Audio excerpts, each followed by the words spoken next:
வணக்கம் ஃப்ரெண்ட்ஸ். நாளுக்கு நாள் மக்களை வியக்க வைக்கும் அளவிற்கு தொழில்நுட்பம் வளர்ச்சி அடைந்து கொண்டே செல்கின்றது. அதன் ஒரு கட்டமாக ஆர்டிஃபிஷியல் இன்டெலிஜென்ஸ் எனும் செயற்கை நுண்ணறிவு பற்றியே தற்போது அனைவரது கவனமும் ஈர்க்கப்படுகின்றது. ஆர்டிஃபிஷியல் இன்டெலிஜென்ஸ் என்றால் என்ன, அது எத்தனை வகைப்படும், அவற்றின் செயற்பாடுகள் எவை என்பன பற்றி இந்த வீடியோவில் பார்க்கலாம். உலகில் உள்ள உயிரினங்களில் இயற்கையாகவே அதிநுட்ப அறிவு கொண்டவன் மனிதன். ஒரு குறிப்பிட்ட விடயத்தை நன்கு விளங்கி அதற்கேற்ப செயல்படுவது இன்டெலிஜென்ஸ், நுண்ணறிவு எனப்படும். இந்த இன்டெலிஜென்ஸை செயற்கை முறையில் நவீன தொழில்நுட்பங்களை பாவித்து மனிதனோடு ஒப்பீடு செய்யும் அளவிற்கு இயந்திரங்களில் தொழிற்பட வைப்பதுதான் ஆர்டிஃபிஷியல் இன்டெலிஜென்ஸ் எனும் செயற்கை நுண்ணறிவு. எப்படி ஒரு சாதாரண மனித மூளையில் நரம்புகள் ஒன்றோடொன்று நெட்வொர்க் போல் தொடர்புபட்டு ஒரு தகவலை உள்ளெடுத்து பின் அதை ப்ரொசஸ் பண்ணி அதன் பின் அவுட்புட்டாக செயல்படுகின்றதோ, அதே படிமுறைதான் செயற்கை நுண்ணறிவிலும் தொழிற்படுகின்றது. தற்போது ஆர்டிஃபிஷியல் இன்டெலிஜென்ஸின் ஆரம்ப கட்டத்தில் நிற்கும் நாம் வைத்தியத்துறை, போக்குவரத்து, கல்வித்துறை போன்ற சகல துறைகளிலும் இதன் பயன்பாட்டை உணர்கின்றோம். உதாரணமாக, போக்குவரத்து நெரிசலை மிக துல்லியமாக அறியக்கூடிய கூகுள் நேவிகேட்டர், நமது கேள்விகளுக்கு பதிலளிக்கும் அலெக்சா, கூகுள் வாய்ஸ் போன்றவற்றை குறிப்பிடலாம்.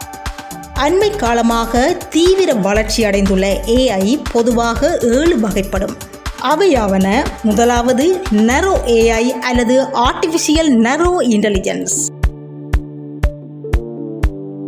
இரண்டாவது ஜெனரல் AI அல்லது ஆர்டிஃபிஷியல் ஜெனரல் இன்டெலிஜென்ஸ். மூன்றாவது சூப்பர் AI அல்லது ஆர்டிஃபிஷியல் சூப்பர் இன்டெலிஜென்ஸ். நான்காவது ரியாக்டிவ் மெஷின்ஸ். ஐந்தாவது லிமிட்டட் மெமரி. ஆறாவது தியரி ஆஃப் மைண்ட். ஏழாவது செல்ஃப் அவேர். இவற்றில் கேப்பபிலிட்டி, திறன் அடிப்படையில் அவை 3ஆகவும், ஃபங்க்ஷனாலிட்டி, செயற்பாட்டு அடிப்படையில் அவை 4ஆகவும் பிரிக்கப்படுகின்றன. திறன் அடிப்படையில் முதலாவதாக நரோ AI குறிப்பிடப்படுகின்றது. மெஷின் லேர்னிங் மூலம் சில டேட்டா, தகவல்கள் முன்கூட்டியே அதில் பதியப்பட்டிருக்கும். அதற்கேற்ப நமது கட்டளைகளுக்கு அது பதில் சொல்லும் விதமாக செயல்படும். இதற்கு நல்ல ஒரு உதாரணம் ChatGPT. மனிதனால் செய்யக்கூடிய எல்லா வேலைகளையும், குறிப்பாக சமைத்தல், பாடுதல், டிரைவ் பண்ணுதல் போன்ற வேலைகளை இதனால் செய்ய முடியாது.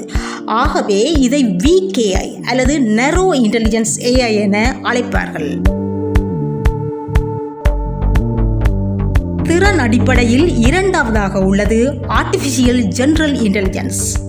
இது மனிதனைப் போல் தானாக பல வேலைகளை செய்யும், அதே நேரம் தானாக யோசித்து முதல் செய்த தவறை மீண்டும் செய்யாத ஹியூரிஸ்டிக் எனும் புரிதல் உணர்வு கொண்டது. இதற்கு உதாரணம் செல்ஃப் டிரைவிங் கார்.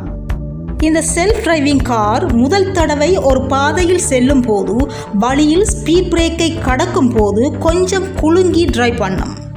ஆனால் அடுத்த தடவை அதே பாதையில் செல்லும் போது ஏற்கனவே ஸ்பீட் பிரேக்கில் குலுங்கிய அனுபவம் இருப்பதால் ஸ்பீட் பிரேக்கை அண்மிக்கும் போது நிதானமாக ஸ்லோ பண்ணி ட்ரை பண்ணும். இதனால் இந்த வகையான AI-ஐ ஸ்ட்ராங் AI என அழைப்பார்கள்.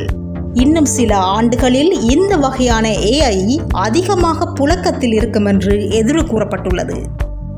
திறன் அடிப்படையில் மூன்றாவதாக உள்ளது சூப்பர் ஆர்டிஃபிஷியல் இன்டெலிஜென்ஸ். மனிதனை விட பல மடங்கு இன்டெலிஜென்ஸாக தொழிற்படக்கூடிய அதேவேளை புது புது விஷயங்களை தானாக தெரிந்து கொள்ளக்கூடியது. அது மட்டுமல்ல, உணர்ச்சிகளுடன் கூடிய இந்த வகையான AI படைத்தவனுக்கே ஆப்பு வைக்கக்கூடியது. இதற்கு நல்ல ஒரு உதாரணம் எந்திரன் படத்தில் வரும் சிட்டி ரோபோ. இன்று வரை தியரி வடிவில் இருக்கும் இந்த வகையான AI எதிர்காலத்தில் நடைமுறைக்கு வந்தால் மனிதனுக்கே சவாலாக மாறக்கூடிய சந்தர்ப்பங்கள் உள்ளன. அடுத்து ஃபங்க்ஷனாலிட்டி, செயல்திறனை அடிப்படையாக வைத்து reactive machines, limited memory, theory of mind, self aware என 4ஆக பிரிக்கப்படுகின்றன.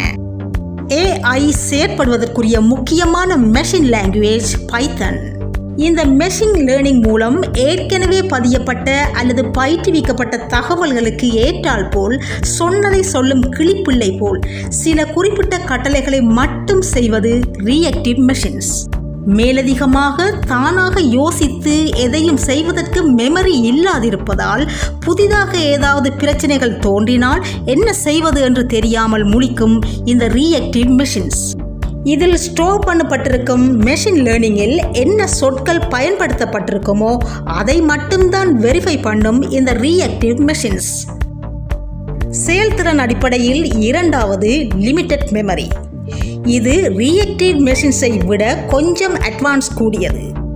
ஏற்கனவே கட்டளையிட்டதை விட புதிதாக வரும் கட்டளைகளுக்கும் ஞாபகம் வைத்து பதிலளிக்கக்கூடிய மாதிரி இந்த வகையான AI தொழிற்படும். செயல்திறன் அடிப்படையில் மூன்றாவதாக உள்ளது தியரி ஆஃப் மைண்ட். நாம் சிரித்தால் அதுவும் சேர்ந்து சிரிக்கும், அழுதால் சேர்ந்து அழும், கொஞ்சம் இடம் கொடுத்தால் அழும்போது கண்ணீரை துடைத்து ஆறுதல் சொல்லும். எமது உணர்ச்சிகளுக்கு ஏற்ற மாதிரி தனது உணர்ச்சிகளை வெளிப்படுத்தும் AI theory of mind AI. 2016 Hong Kong Hanson Robotics technology கம்பெனியினால் உருவாக்கப்பட்ட சோஃபியா என்னும் AI ரோபோட் 60க்கும் மேற்பட்ட முகபாவனைகளை கொண்டது. இது தியரி ஆஃப் மைண்ட் AI வகையை சார்ந்தது. இறுதியாக செயல்திறன் அடிப்படையில் உள்ளது self aware AI. Theory of mind AI விட இன்னும் அதிகபட்சமாக படைத்தவனையே தலை சுட்ட வைக்கும் உணர்ச்சிகள் கொண்ட இந்த வகையான AI இன்னும் புழக்கத்தில் இல்லை.